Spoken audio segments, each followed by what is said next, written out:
Hello and welcome to this video on what it takes to go from food to something useful in your body.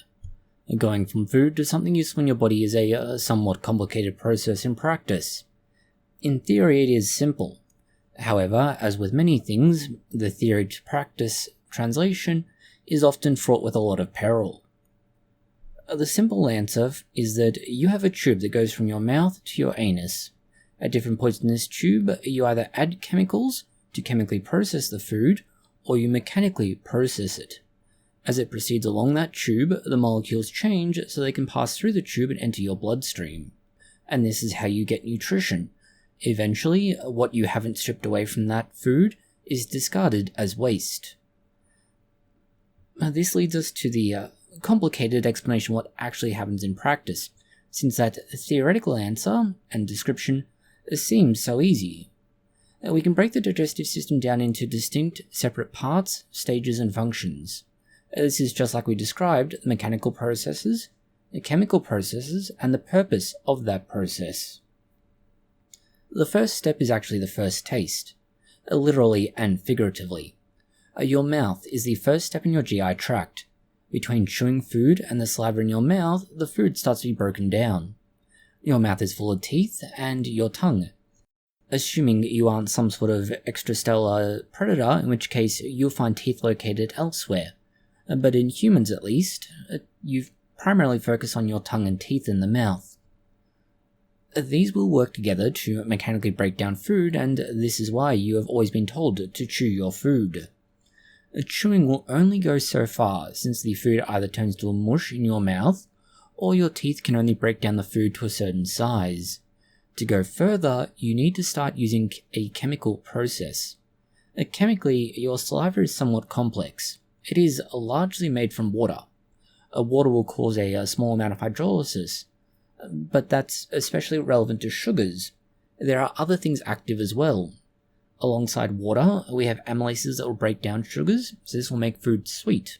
And really, this is mostly what they do, as they're not that useful for the purposes of digestion. Your lingual or tongue amylases don't really survive for very long. What they are good for is to allow the average human to know if the food they just ate is full of saccharides. Essentially, does the food taste good, and if so, it must be full of energy. Therefore, eat more. From an evolutionary point of view, this is advantageous. You're not going to spend a lot of time and effort trying to consume something, like rocks, that don't have a lot of benefit. There are also small amounts of other enzymes, such as lipases that will break down fats, that begin to further chemically break down the food. From your mouth, the food starts to go down your esophagus. This journey is going to take about 10 seconds. Although it takes 10 seconds, not a lot happens in your esophagus, as it primarily exists to transport a food bolus. That is the food you've just swallowed. This is done by the esophagus being very small but stretchy. The food would be stuck here because it is small and somewhat stretchy, just like a stocking for instance, if there was not a layer of smooth muscle. This smooth muscle layer contracts in segments, which sequentially push the food downwards. As the esophagus is small in size, or at least diameter, you need force to push the food down, and it cannot be pushed upwards without force. Generally speaking, a lot of force is required to reverse this, and that occurs largely when you vomit. At the end of your esophagus is a small valve, or more accurately, a sphincter. This keeps food from going back up your esophagus after it enters the stomach under normal circumstances. This is very important, as the food is mixed with chemicals that can be dangerous outside the stomach. The stomach is itself made up of three main parts. The fundus, or this is the area above the esophageal entry point. The body, or main part of the stomach, where the majority of food is processed. The pylorus, or area at the end of the stomach, that is the entryway to the intestines. There are some other parts, but for this video we can ignore them as functionally they're not anywhere near important enough for the purposes of what we're doing. Starting with the stomach as a whole, it will receive a food bolus from the esophagus. It will enter the stomach, and as it is churned or mixed and shaken by the muscles that are in the inner part of the stomach wall, it begins to break down. The muscles exist in multiple layers, and they are each oriented in different directions to allow the stomach to mix the foods in multiple directions, This is called peristalsis. Remember this word as it will come up repeatedly when we get into the intestines. In some ways, this churning process is very similar to how the mouth chews food mechanically. The distinction is in how much volume and, to a certain extent, how violently and for how long the food is mechanically processed for. Just like the mouth, the stomach mixes in chemicals too. Unlike the mouth, where amylases or sugar enzymes are the most prevalent chemical, the stomach has a number of different chemicals that are using, and more accurately, enzymes that are being used. The most obvious and well-known is going to be hydrochloric acid, and this is a chemical in and of itself. This acid will start to break down the food by disrupting the structure at an electron level. Remember that hydrochloric acid from the stomach has a pH as low as 1. This is also why it is important that the stomach content cannot be easily sent back up the esophagus. The hydrochloric acid effectively has a free electron that it's able to donate in the form of hydrogen normally. The hydrogen will attach itself to various parts of the food at a chemical level, and this will cause it to start breaking up, because the hydrogen prevents the bonds that hold it together, in a very oversimplified description. Because this is so active and hydrochloric acid is going to be effective on more than just food, you don't want it escaping, but not just not escaping. You don't want to allow the hydrochloric acid to destroy the stomach. In order to achieve this, it has a layer of secretory and epithelial cells that line the stomach. The secretory cells will produce not only the hydrochloric acid and enzymes, but it also produces a layer of protection with the secretions that are available. The epithelial cells also provide protection from the mechanical stress and chemical damage.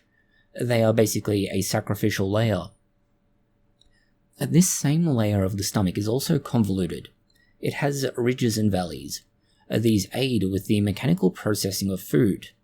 As a very crude analogy, imagine it acting like the flat side, or more accurately functioning side, of a meat tenderizer. You can beat it with a flat edge, and it would be very much roughed up. But if you use one that's got pointy ends on it, you get lots of small dimples being generated that help to break up the meat more. And the stomach does something very similar. It's designed to help split the contents of whatever is in the stomach. Hydrochloric acid and the mechanical process by themselves are not perfect. And not just because they're very broad, but that they're not necessarily useful for the wide range of things in food. The content of food is very broadly categorized as saccharides or sugars, proteins and lipids, otherwise called fats. In the stomach, we begin to see a large number of dedicated enzymes for these, because they are going to break down the food, more so than the mechanical process can by itself. The main enzymes present in your stomach are going to be proteases, or enzymes that break down protein, such as meat. The proteases in the stomach would stop working if they were functional as is. This is why the specific proteases in the stomach are a little weird. The main one is a protease called pepsin. Pepsin by itself is not immediately active. Instead, something called pepsinogen is released, and this is mixed with the food. As you add the hydrochloric acid, it turns this pepsinogen into pepsin due to a change in the structure of the enzyme that caused by the pH of the hydrochloric acid or acidification of the food bolus. Remembering that it can either add a hydrogen, or due to the nature of the free electrons and the environment as a whole, disrupt the other things that are in it. This is one way that enzymes within the stomach are made functional in a situation that would otherwise make them dysfunctional. As the food is churned in the stomach to mechanically process it, and the chemicals and enzymes process it into something useful, the food bolus turns into a product called chyme. Chyme that is in the body of the stomach is moved out of the pylorus. The pylorus acts as a delay to the chyme and prevents it from overwhelming the capacity of the small intestine. Most of the time, food will spend about 10 minutes in the stomach before moving on. To get to the small intestine, the chyme passes through the pyloric sphincter. The pyloric sphincter separates the stomach from the duodenum. The duodenum is the start of the small intestine, and only a small amount of chyme that is of a acceptable size can pass through the pyloric sphincter. And this means that only properly processed or mechanically crushed, destroyed, and then chemically crushed and destroyed food in the form of chyme can get through.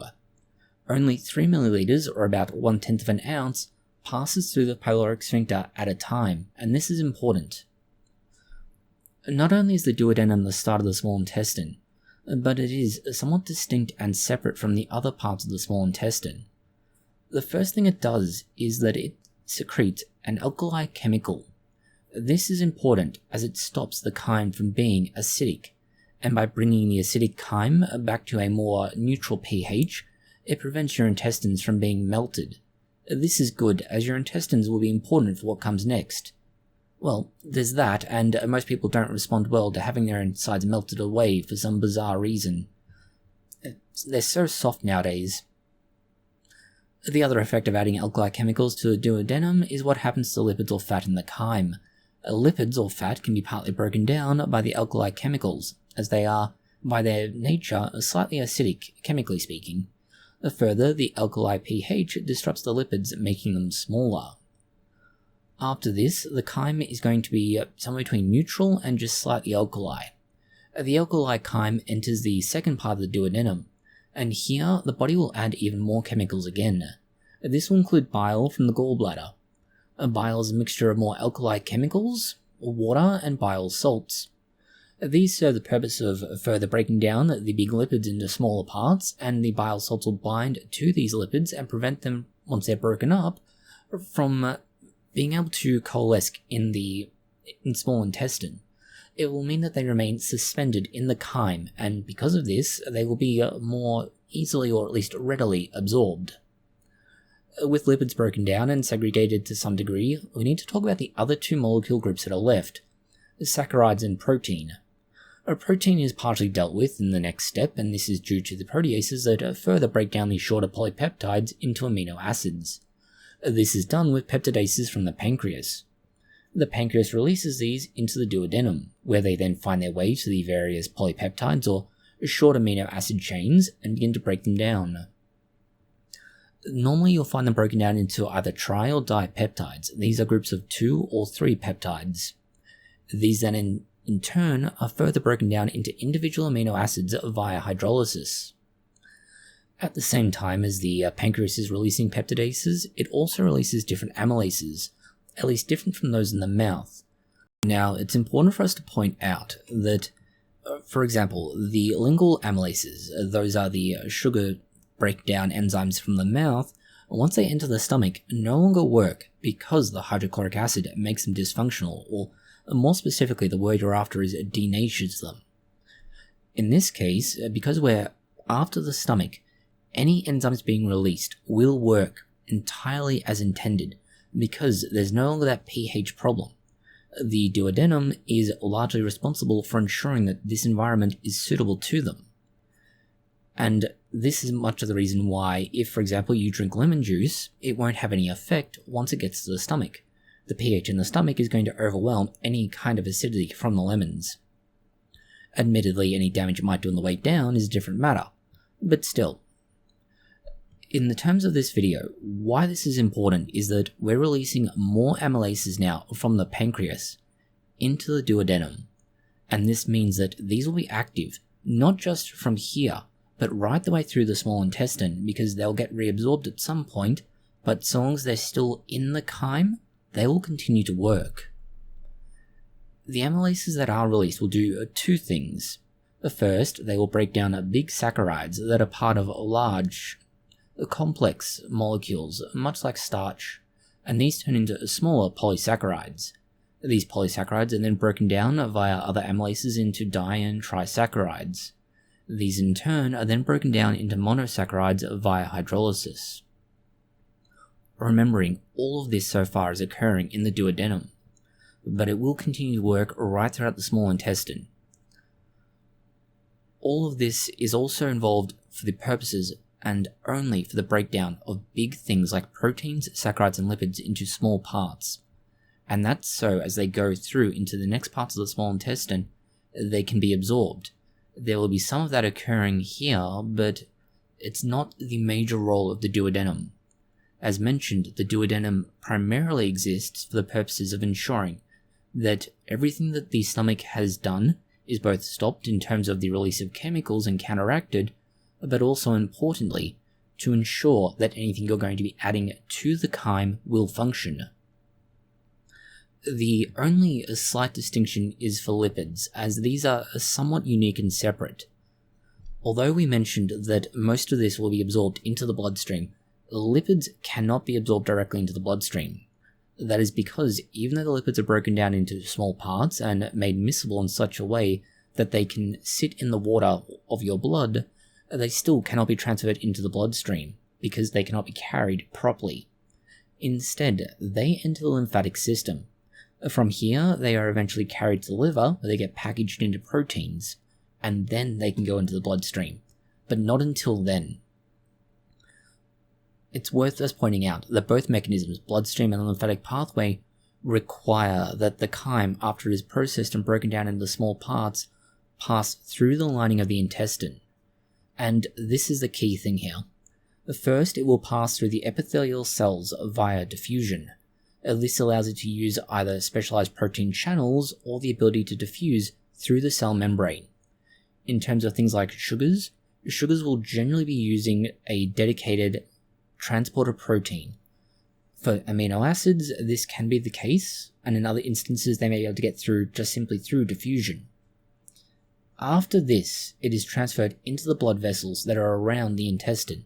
So it passes through the epithelial cells that line the intestine.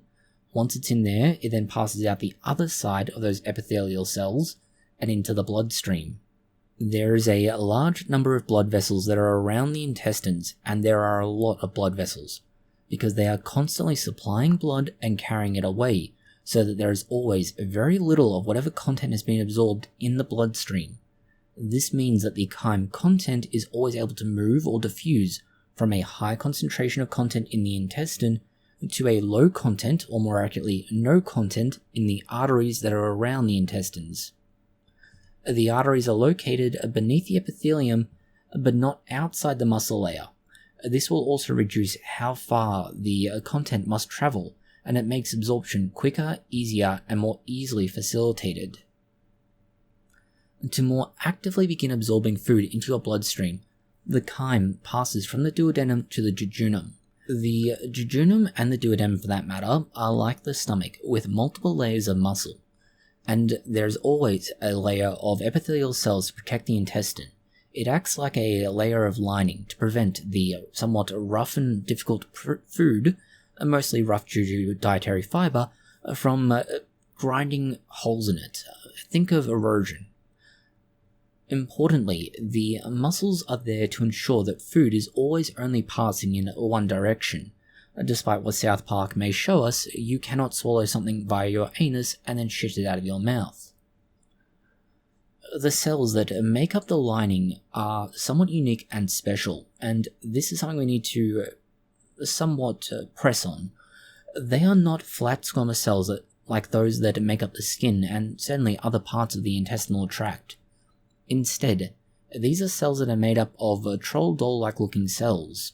They are small and squat, but on top of each there are long, finger-like projections. These projections are called villi. Unlike the duodenum or later ileum, the villi in the jejunum are much more pronounced and very relevant. The reason they're particularly important, why we need to press them, is that they increase the surface area of the intestinal tract around where they're located. This means you're able to absorb a lot more nutrition from ingested food, or more accurately at this point in time, the chyme. The cells that are in the jejunum at this point not only have the villi, which are large elements of it, but each of those, you can effectively think of them as like finger-like projections, have a microvilli. The microvilli even further again increase the surface area, meaning even more absorption can occur. This is important as, although you will largely rely on passive transport, that is, diffusion of things across the membrane, you can't rely on that for everything, but also having the ability to absorb all of the necessary nutrients and other things required from food is rather difficult if you only had a straight linear tube. The microvilli allow for a greater density of active transport.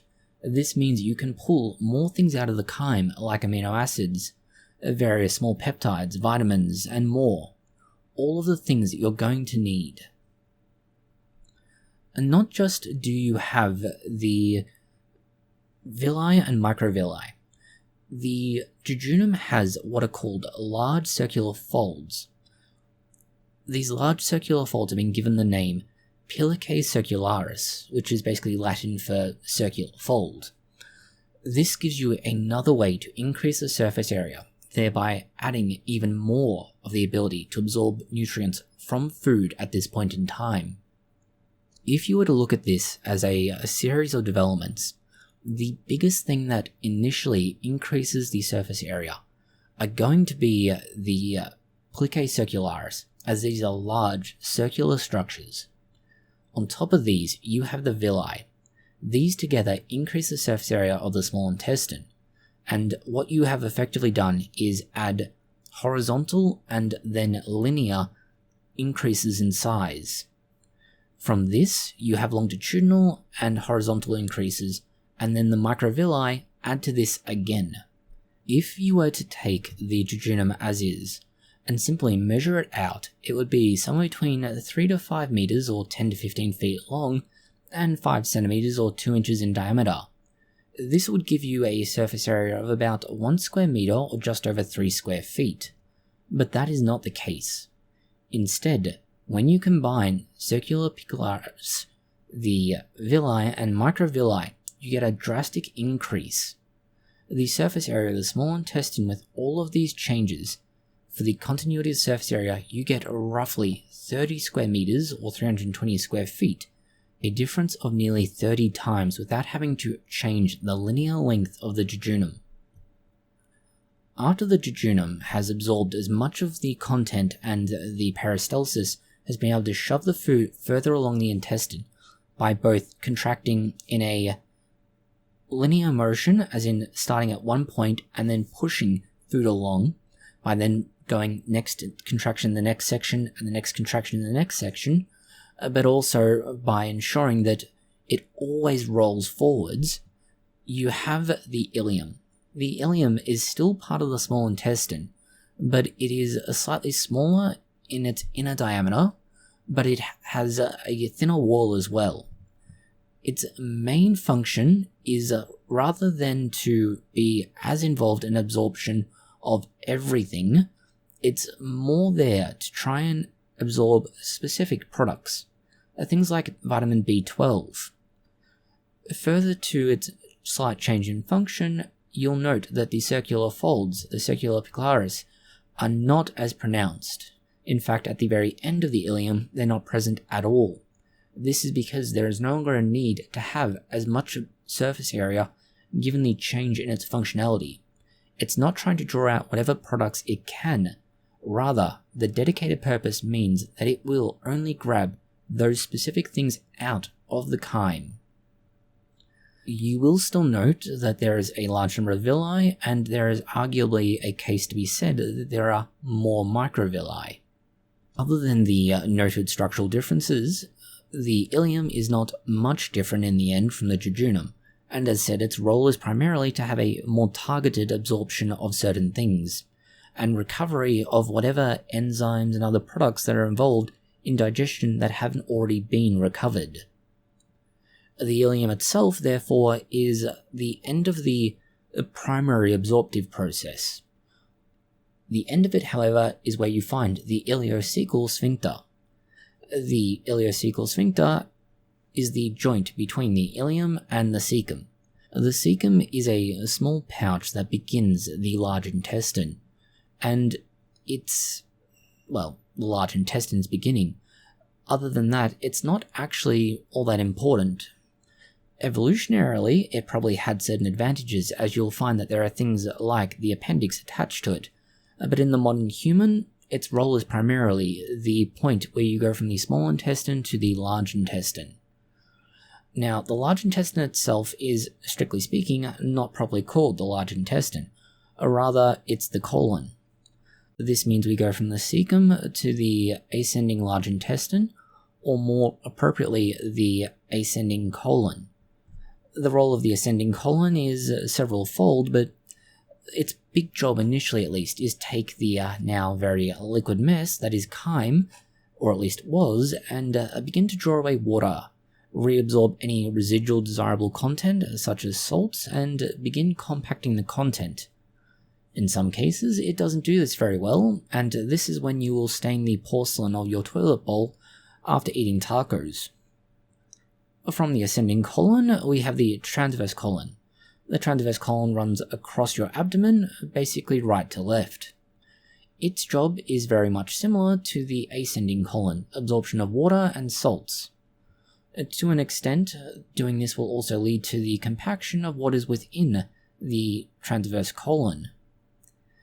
You may also find that the colon so far has had some very large pockets, and these pockets, rather than being as convoluted as the small intestine, instead tend to be much more broad and rigid, and their role is primarily to act as a sort of a road bump, to say.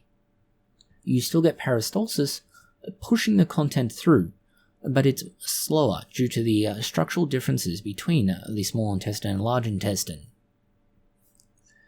After you go from the transverse colon, we get to the descending colon. The main function of the descending colon is effectively to store waste, as you've gone from having chyme to effectively feces at this point. It's kept here in a mostly solid form at this stage until you're ready to dispose of it. Let's put it politely. The content of your descending colon, which you could either call feces or stool, will gradually move down the descending colon. Most of this is done via peristalsis still. The last part of the intestine that is going to have an active role in the processing or digestion of food is the sigmoid colon.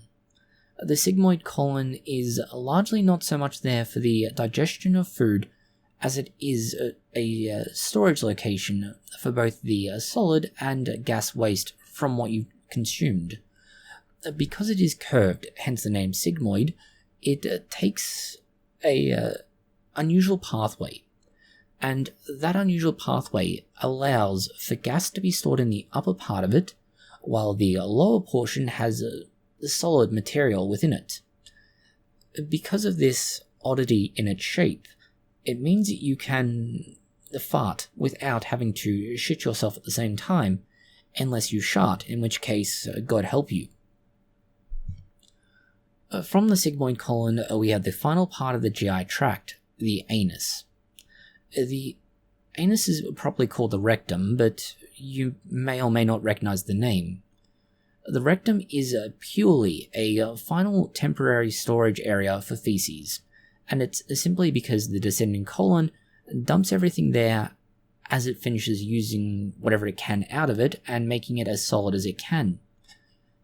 The peristalsis within the sigmoid colon and the descending colon effectively push content in here, and much like other parts of the body, it will expand due to it being somewhat elastic.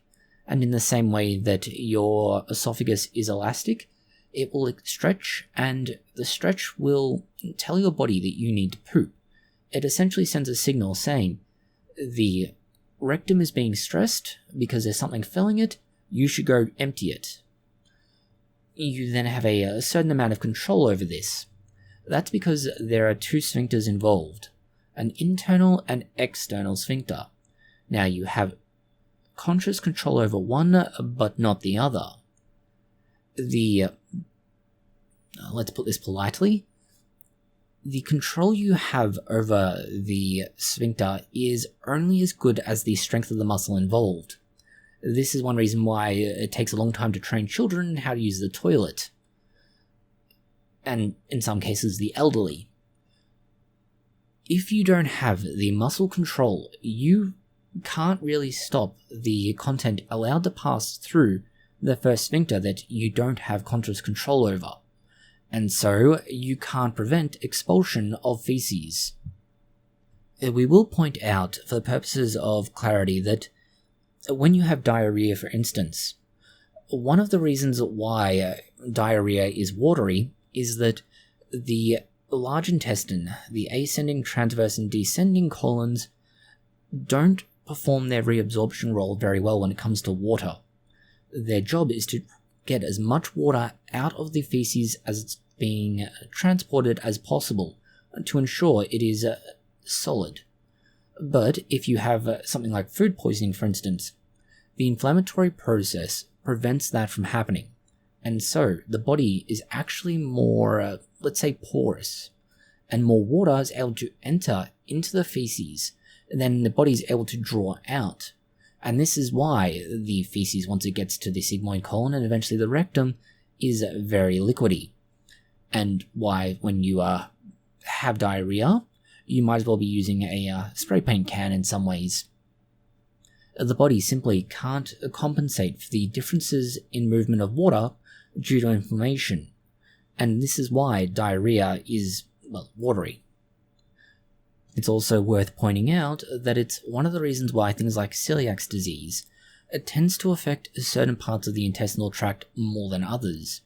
Some parts of it are more likely to experience things like inflammation or loss of enzymes and damage because of the various processes that go along with consuming things like gluten if you have celiac disease, amongst others. The damage is generally localized to certain areas, the same thing to a certain extent with things like irritable bowel syndrome. This is how you go from eating your favorite burger, chocolate bar, a sad type of ice cream, or even a sadder salad. It turns into something, let's call it edible, process that edible mess, absorb it, and then finally concentrating and expelling that food as waste. It's important to note that although this is how you absorb food, how you use food is a somewhat different story. Primarily because that involves taking all of the food that you've just consumed and absorbed and transporting it to the liver, where the liver will be very important in metabolizing it and making it useful to the body. For example, as we noted, making it so the lipids can be transported around without having to break your bloodstream.